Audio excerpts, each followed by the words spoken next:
Welcome to hybrid BTech. ఇప్పుడు మనం PTSP సంబంధించి probability theory and statistic process ప్రాబ్లమ్కి సంబంధించిన వీడియో మీకు కనుక కావాల్సిందంటే ఆ వీడియో ఆల్రెడీ అప్లోడ్ చేసింది యూట్యూబ్ ఛానల్లో ఉంది, ఒకసారి చూడండి.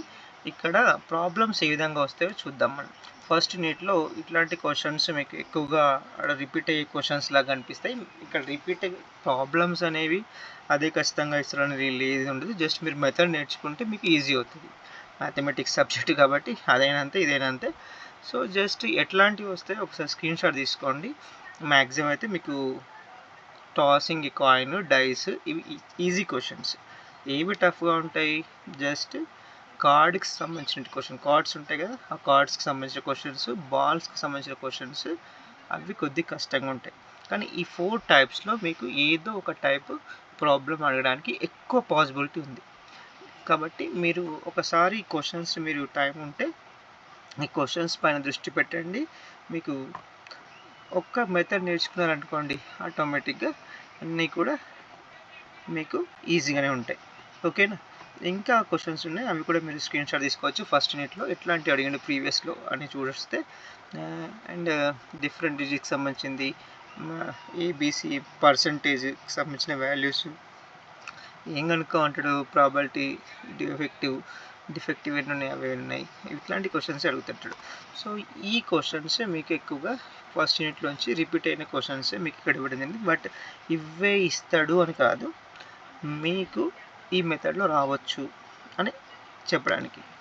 అండ్ నార్మల్గా అయితే ఈ వెరీ ఈజీగానే ఉంటాయి ఫస్ట్ యూనిట్కి సంబంధించిన క్వశ్చన్స్, ఒకసారి చూడండి.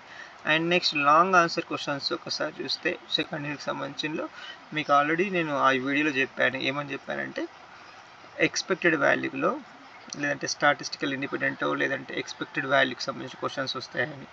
అట్లానే ఇంకేం చెప్పాము, డెన్సిటీ ఫంక్షన్ సంబంధించిన ప్రాబ్లమ్స్ వస్తాయని. అట్లనే మూమెంట్ జనరేషన్ సంబంధించిన క్వశ్చన్స్ వస్తాయని చెప్పాను. అవే క్వశ్చన్స్ ఇక్కడ ఉంటాయి. అక్కడ ఏం కనుక్కోమన్నాడు, variance, skewness, standard deviation formula ఇచ్చేసి కనుక్కోమని చెప్తారని చెప్పాను కదా. అట్లాంటి క్వశ్చన్స్ అన్నీ కూడా ఇవన్నీ కూడా మీరు జస్ట్ స్టాండర్డ్ డీవియేషన్ ఇంకొకటి ఆ ఫార్ములాస్ నేర్చుకొని వెళ్ళి జస్ట్ అక్కడ సబ్స్టిట్యూట్ చేస్తే మీకు ఆన్సర్ వస్తుంది. అంత ఈజీగా ఉంటుంది. సెకండ్ యూనిట్కి సంబంధించిన ప్రాబ్లమ్స్ మీకు ఇప్పుడు ఈ క్వశ్చన్ ఉంది, ఎక్స్పెక్టెడ్ వాల్యూకి సంబంధించిన క్వశ్చన్, వెరీ సింపుల్. అండ్ ఇట్లా చాలా ఉన్నాయి.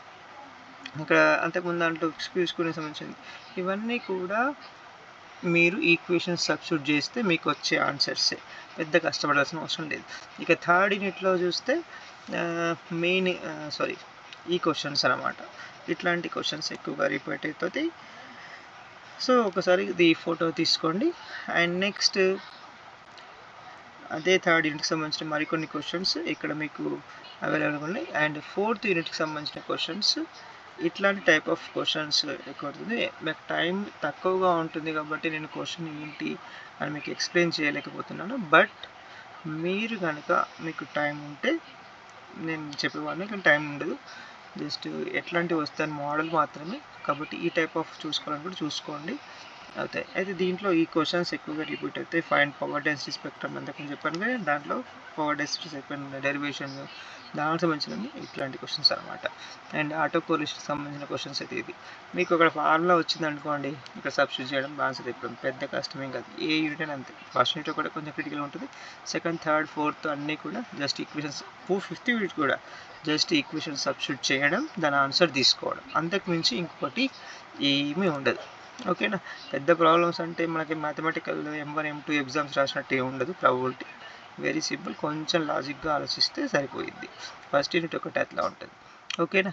అండ్ నెక్స్ట్ ఫిఫ్త్ యూనిట్లో ఇంతకుముందు చెప్పాను హఫ్మాన్ కోడింగ్, మ్యాథమెటికల్ డిస్క్రిప్షన్, నాయిస్, అట్లాంటి క్వశ్చన్స్ ఒకటి అడిగితే చాలా కెపాసిటీ క్వశ్చన్స్ అడుగుతాడు.